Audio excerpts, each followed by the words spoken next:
택배 상자를 열 때 우리는 묘한 설렘을 느낍니다.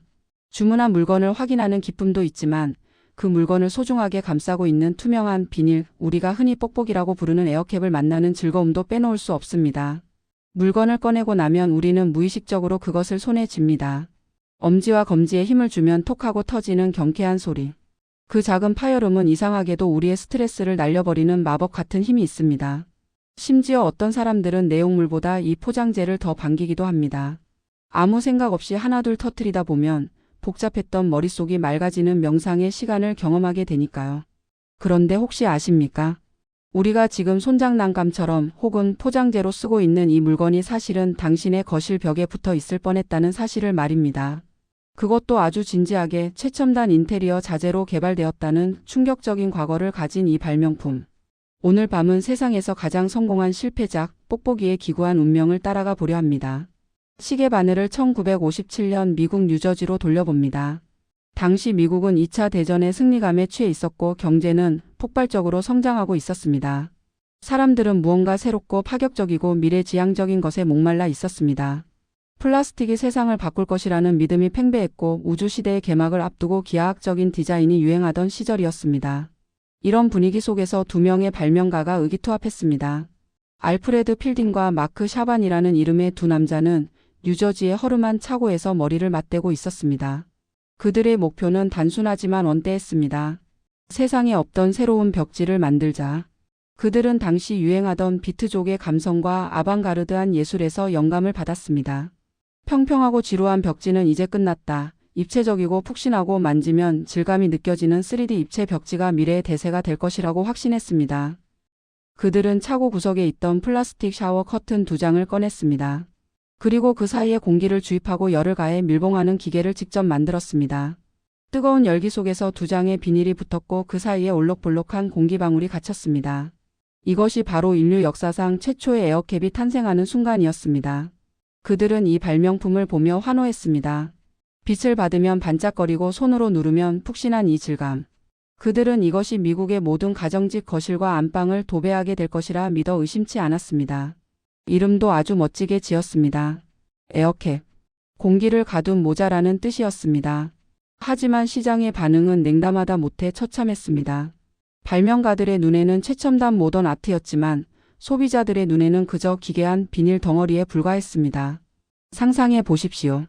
퇴근하고 집에 들어왔는데 온 벽면이 올록볼록한 비닐로 덮여 있습니다.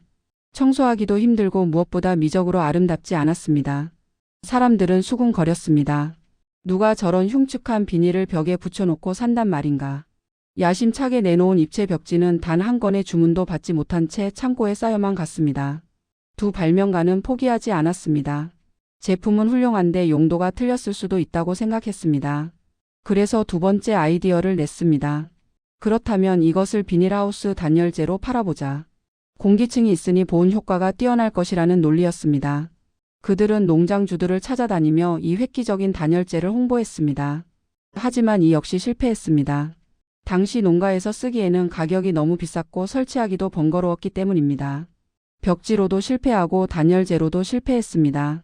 창고에는 팔리지 않은 악성 재고가 산더미처럼 쌓여 있었고 두 발명가의 통장 잔고는 바닥을 보이고 있었습니다.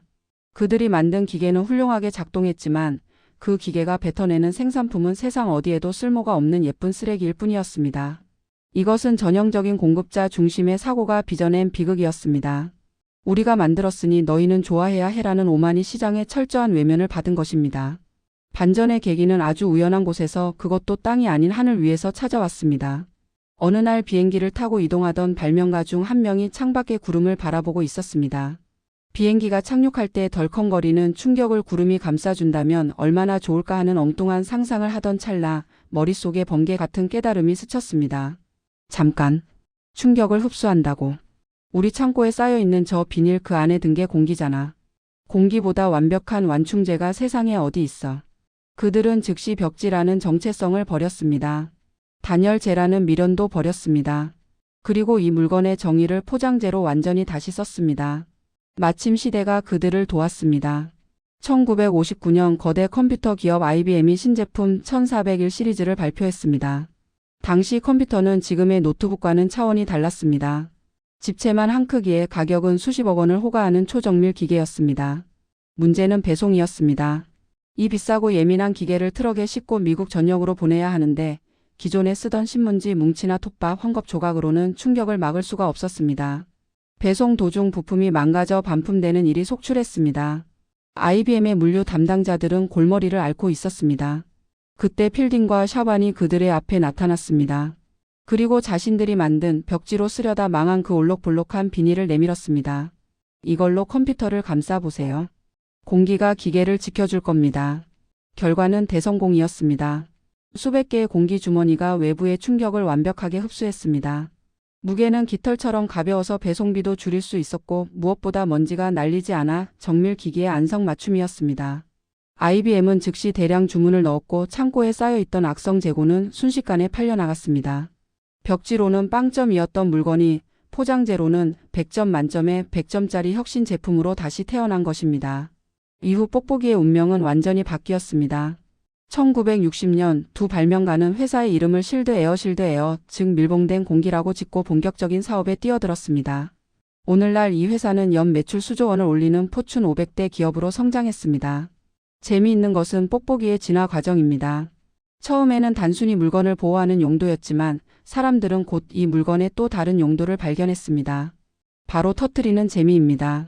심리학자들의 연구에 따르면 뽁뽁이를 터뜨릴 때 우리 뇌에서는 쾌락 호르몬인 도파민이 분비된다고 합니다. 실제로 한 대학의 연구팀이 실험한 결과 뽁뽁이를 터뜨린 그룹이 그렇지 않은 그룹보다 피로도가 낮고 집중력이 높아졌다는 결과가 나오기도 했습니다. 1990년대 후반 실드 에어사는 터지지 않는 뽁뽁이를 개발한 적이 있습니다. 물류비를 아끼기 위해 공기를 주입하지 않은 상태로 배송하고 사용할 때 공기를 넣는 방식이었는데 이 제품은 서로 연결되어 있어서 눌러도 터지지 않았습니다. 그러자 소비자들의 항의가 빗발쳤습니다. 터지는 맛이 없는 뽁뽁이는 뽁뽁이가 아니다. 내 인생의 낙을 뺏어가지 마라. 결국 회사는 터지는 버전과 안 터지는 버전을 모두 생산하게 되었습니다. 포장재로 시작했지만 어느새 현대인들의 불안을 달래주는 심리치료제가 되어버린 것입니다. 이것은 발명가들조차 상상하지 못했던 소비자가 만들어낸 제3의 용도였습니다. 오늘날 뽁뽁이는 환경 문제라는 새로운 도전에 직면해 있습니다. 플라스틱 쓰레기의 주범으로 몰리면서 종이 완충제나 생분해성 소재로 대체되고 있는 추세입니다. 하지만 지난 60년간 인류의 소중한 물건들을 지켜온 그 공로는 누구도 부인할 수 없습니다. 우리는 뽁뽁이의 역사에서 아주 중요한 비즈니스적 통찰 그리고 삶의 지혜를 배웁니다. 전문 용어로는 이것을 피벗이라고 부릅니다. 농구 선수가 한 발을 축으로 삼아 방향을 바꾸는 것처럼 기업이 제품의 본질은 유지하되 타깃 시장이나 용도를 과감하게 바꾸는 전략입니다. 유튜브는 원래 데이팅 사이트였습니다. 슬랙은 온라인 게임을 만들던 회사였습니다. 그리고 뽁뽁이는 벽지였습니다. 이들의 공통점은 처음에 의도가 실패했을 때 좌절하고 문을 닫는 대신 그렇다면 이걸 어디에 쓸 수 있을까를 치열하게 고민했다는 점입니다. 제품이 나쁜 것이 아니었습니다. 단지 쓰임새가 틀렸을 뿐입니다. 거실 벽에서는 흉물이었던 비닐이 택배 상자 안에서는 보물이 되었습니다. 가치는 물건 그 자체가 아니라 그 물건이 놓이는 맥락이 결정한다는 진리를 보여줍니다. 이야기를 마치며 저는 이 투명한 비닐 조각을 우리네 삶에 비추어 봅니다. 혹시 지금 실패했다고 느끼십니까? 내가 가진 재능이나 노력이 세상으로부터 외면받고 있다고 생각하십니까? 면접에서 떨어지고 사업이 망하고 사람들에게 인정받지 못해 괴로우십니까? 그래서 스스로를 실패작이라고 낙인 찍고 어두운 마음의 창고에 웅크리고 계시지는 않습니까? 하지만 기억하십시오. 1957년에 뽁뽁이도 그랬습니다. 세상 모든 사람이 넌 쓸모없어, 넌 못생겼어 라고 손가락질했습니다. 하지만 그것은 뽁뽁이의 잘못이 아니었습니다. 단지 그것이 벽지라는 잘못된 무대 위에 서 있었기 때문입니다. 그 비닐이 포장재라는 자신의 진짜 무대를 만났을 때 세상 그 무엇보다 빛나는 존재가 되었습니다. 당신도 마찬가지입니다. 당신이 지금 보잘것없어 보이는 이유는 당신의 능력이 부족해서가 아니라 아직 당신이 있어야 할 진짜 자리를 찾지 못했기 때문일 수 있습니다. 당신은 누군가의 벽지가 되기 위해 태어난 것이 아니라 누군가의 소중한 마음을 감싸 안을 포장재로 태어난 것일지도 모릅니다. 관점을 바꾸면 쓰레기도 보물이 됩니다. 나를 바라보는 시선을 조금만 비틀어 보십시오. 내가 가진 단점이라고 생각했던 것이 다른 곳에서는 대체 불가능한 장점이 될 수 있습니다. 푹신해서 벽지로 쓸 수 없었던 그 단점이 충격을 흡수하는 최고의 장점이 되었던 것처럼 말입니다. 오늘 집에 돌아가 택배 상자를 열게 된다면 그 안에 들어있는 뽁뽁이를 평소보다 조금 더 따뜻한 눈으로 바라봐 주시기 바랍니다.